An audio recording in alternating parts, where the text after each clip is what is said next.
एक बार घूंघट ले लिया तो आगे नहीं नीचे देखकर चलना सीखो।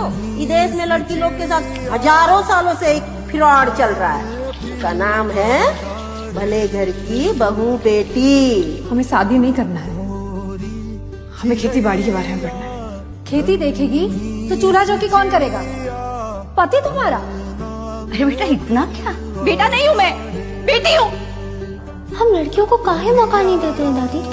काहे हमको तलाचार बना देते हैं? दिक्कत तो ये है कि हमको अब वो भी याद नहीं कि हमको क्या पसंद है। और मेरी पसंद या नापसंद से क्या फर्क पड़ता है? यहाँ लोगों को बदलाव नहीं पसंद, खासकर तब जब वो बदलाव एक औरत लाती है। और जो दुनिया की सोच है ना वो बदलने वाली नहीं है। दुनिया की छोड़ो दादा, खुद को बदलो। शायद आपको देख के दुनिया भी बदल जाए। उसका हल पिंजरे में कैद हो जाना नहीं है, पिंजरा तोड़ के उड़ जाना है।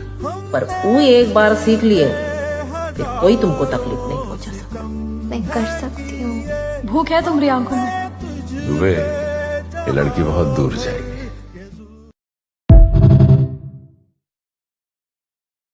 અમદાવાદમાં જો તમે નિકોલ, વસ્ત્રાલ, બાપુનગર, અમરાઈવાડી, રખિયાલ, ગોમતીપુર, સોનીની ચાલ, કાંકરિયા, ઈસનપુર, વટવા, નારોલ, મણિનગરમાં રહેતા હો તો આ રીલ સેવ કરી લેજો, કારણ કે હવે હું આવી ગયો છું સોનીની ચાલ પાસે આવેલા ગણેશ પ્લાયવુડની સામે ઓલવેઝના સ્ટોરમાં, જે દુનિયાની મોટી મોટી બ્રાન્ડ્સના મેન્યુફેક્ચરિંગ બાદ હવે અમદાવાદમાં સ્ટોર ચાલુ કર્યા છે અને અહીંયા પ્રોડક્ટ શરૂ થાય છે ફક્ત 49 રૂપિયાથી જ। અહીંયા તમને સ્કિન કેર, હેર કેર અને હોમ કેર પ્રોડક્ટ્સ મળી જશે, જે તમને બચાવશે અમદાવાદના પોલ્યુશન અને મોંઘવારીથી। તો હવે તમારે હાઈ ક્વોલિટી કોસ્મેટિક્સ જેમ કે shower gel, shampoo, face wash, soap કાં તો પછી હોમ કેર પ્રોડક્ટ જેમ કે floor cleaner, toilet cleaner, glass cleaner, phenyl અને રૂમ ફ્રેશનર્સ જોઈતા હોય તો આજે જ આવી જાઓ સોનીની ચાલ પાસે આવેલા ઓલવેઝના સ્ટોરમાં। અને આના બીજા આઉટલેટ્સ એકમે સ્ટોર, શ્યામલ, ભુયંગદેવ, સાઉથ બોપલ અને પાલડીમાં પણ આવેલા છે। તો જો તમે પણ પૈસા બચાવવા માંગતા હો તો ઓઢોવાળા સ્ટોરને આજે જ વિઝિટ કરો।